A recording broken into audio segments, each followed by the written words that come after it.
সাহাবায়ে কেরাম নবীজির ডাকে সাড়া দিলেন।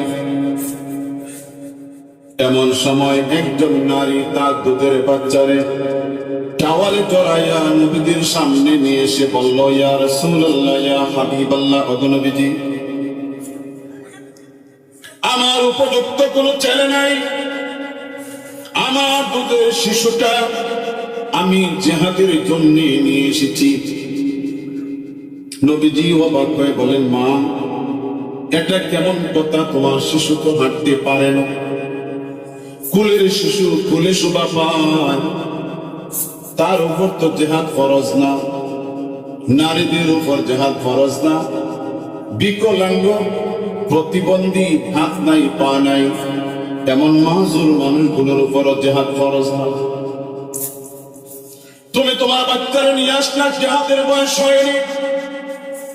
মা বলে, ইয়া রাসূলুল্লাহ, ইয়া হাবিবাল্লাহ, জিহাদের ময়দানে কাফের বেদিনরা আপনার টার্গেট করে আপনার খতম করে দিতে পারলেই গো ইসলাম শেষ হয়ে যাবে। যখনই আপনার টার্গেট করে তীর মারবে, আমরা চাই তীরের আঘাতটা যেন আমার কলিজার সন্তানের কলিজায় লাগে, এরপরেও রাসূলের গায়ে লাগতে আমরা দিব না। তীরের আঘাতের সময় আঘাতে যদি আমার সন্তানটা দুনিয়া থেকে বিদায় নিয়ে শহীদ হইয়া যায়, হাসরের ময়দানে আমি হয়ে যাব শহীদের মা।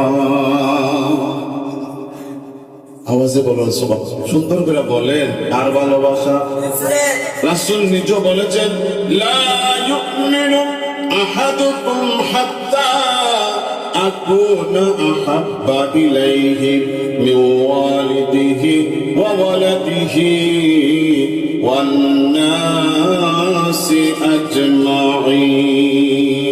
তোমার যত প্রিয়জন সকলের চেয়ে আমি রাসূল